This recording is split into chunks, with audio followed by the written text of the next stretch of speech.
Well, Greek economy is, in my opinion, a small miracle after what has happened 10 years ago. Greece was called to survive with the hardest currency in the world. So when you're at the edge of bankruptcy, or you are bankrupt, as it was with Greek economy, to be able to survive and regain power using the strongest currency globally is a miracle, in my opinion. However, what has happened in Greek economy reflects very much what is happening now, and the growth you see and the perception of growth that is created around Greek economy is really the difference between catastrophe and where we're today. Greeks have experience in sustaining serious hits. We are resilient. We have proven that we are resilient. We survive. We manage somehow out of a catastrophe to create what I would call a victory. And the example of both the bank that we are involved and AKTOR is very much reflecting this. We took two banks that they were bankrupt in all sense of the world, and through a process of 1.5 years and a lot of new money, of course, as always, we managed now to have what we believe to be the cleanest and healthiest, smaller bank in Greece, who is capable to play a significant role in Greek economy, in my opinion, and the way things are evolving. For instance, what happened yesterday, where I was delighted to hear that Eurotex decided to buy the Greek stock market, which is excellent news. In my opinion, will help everybody that has a healthy intention in terms of growing in Greek economy. I remember when we were attempting that, merging the two banks and then creating a new one, that most people were saying that taking two bankrupt entities, you don't manage to make a good one. Well, we did that in the banking sector. We did that in construction sector. We got Intracat, a very small... Two wrongs don't make a right, as we say. Two wrongs doesn't make right, but sometimes they do. Sometimes it makes a profit. Indeed. And I think in both our cases, both the banking sector and the construction sector, we did exactly that. Yeah. We got not good material in the beginning, but now we have created something which, in my opinion, is so I think what's a sort of puzzle that perhaps you can help us sort out is that at the moment, as we've heard yesterday and again today, the Greek economy is doing very well, as you say. It's sort of miracle. But the European economy is not doing so well, and particularly in heartland Europe, in Germany, is zero growth, more or less. So the question is, why this Greek exception? Is it merely catch up from the crisis that Greece experienced so deeply in previous years, or is it something else? European Union is a strange creature, in my opinion. I mean, it is not a state.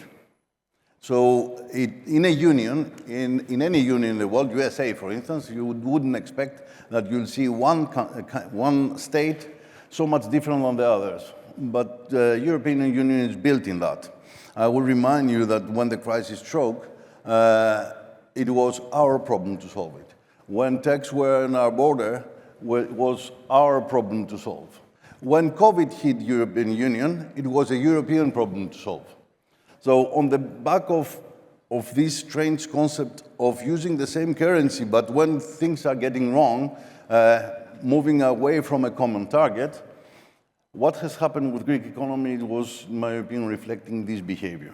A lot of European states exercised immense pressure to put a little small Greek economy at that time, creating the necessity to the Greeks to protect themselves. We suffered a lot. We lost a lot.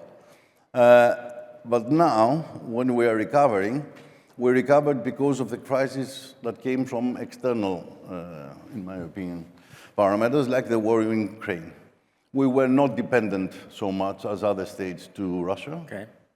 And therefore, we were forced to invest in things, protecting ourselves so early that allow us to continue growing under the conditions of what is now called the war in Ukraine. So you entered that period in better shape, in a strange way, than the rest of the European Union, or much of the rest of the European Union. Yes, and have been being forced to make provisions for what's happening. Okay. Well, let's turn to the future, and I guess this question of how sustainable this turbocharged Greek economy really is. And construction is, I think, a good place to start for that, because the sorts of pressure points that you might feel in construction are relevant here. Maybe labor questions, maybe raw material questions, quite apart from demand questions and planning questions. How do you see this playing out over the next 5 to 10 years? You're dead right. I mean, construction in Greece is booming. I mean, it's unprecedented. The extent of backlog now among the 4 biggest construction companies in Greece reaches 16 billion euros. Has never happened before. And the economy as a whole is... Can you just explain, what do you mean by backlog? Contracts signed, not yet performed, but in the pipeline of being performed. Okay. So the idea is that within the next 3 or 4 years, the 4 biggest construction companies in Greece needs to perform and complete works valued of 16 billion euros. For Greek economy, this is a miracle. I mean, it's very, very difficult to happen. Obviously, I don't expect that all projects will be on time, and I don't expect there are resources and funding necessary to satisfy this. So necessarily, what I expect to happen is some projects will be completed on time, some others a little bit later. But for the next 5 or 6 years in Greece, I assume and believe that construction will continue to be booming and create a lot of growth. Whether this is sustainable further to the 5 or 6 years, will have my doubts. I believe that obviously this will go on a not deep but slight slip. And for this, we make provisions, obviously, as... Yeah, and what are the sort of the critical points here? What could be the bottlenecks that you will have? I mean, obviously, you have to see where and how you circumvent them, but what are the factors that might cause difficulties that you have to plan for now in that boom? In our group, what we are making provisions is obviously the fact that, as I told you, within the next 5 to 6 years, I believe that it will have a steep in terms of backlog. So we are creating revenues from other sectors. We are investing in renewable energy very heavily. We have a plan of 1.5 billion investment in renewable.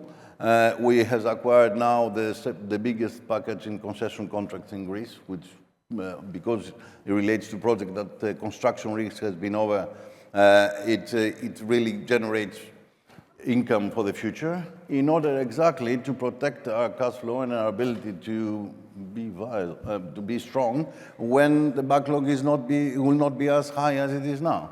And of course, we have significant participation in Romania. We have a backlog there, which I believe different economies, but Romania is more sustainable in terms of construction growth than Greece, mainly because they really need the infrastructure there, and also they're very close to Ukraine. Could you see Romania becoming a bigger share of your business over the years? Indeed. Yeah. I believe that after 5, 6 years, Romania will be very hot, and it will be our second biggest base. Okay.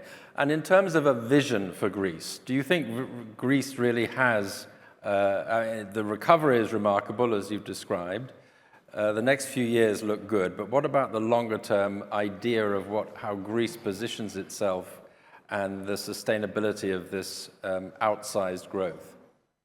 Well, Greece is part of the European Union, so it's very difficult to see how is it possible to have Greek economy growing while you have recession in Europe. So I do believe that we will some stage follow European Union. I'm hoping that what's currently happening with US and the new rules of the world, which I think everything changes around us, and eventually we will go back to what was the case before the wars, which was who is stronger, and the rule of strength will force European Union to modify a decision-making process in order to be strong enough to exist. And if it does manage to do that, if the European Union manages to be able to take decisions fast enough and aggressive enough in order to face an aggressor, from wherever it comes, then I believe European economy will grow faster and stronger than ever.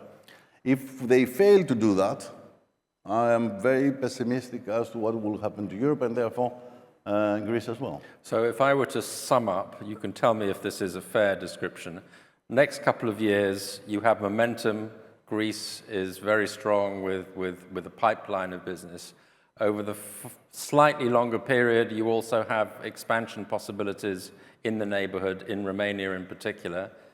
But for the longer term, you need Europe as a whole to be more dynamic, more decisive, stronger in your word, in order for Greece to thrive. And the Greece long-term vision depends on the European success. Absolutely. Is that? Absolutely. We've got there. Indeed.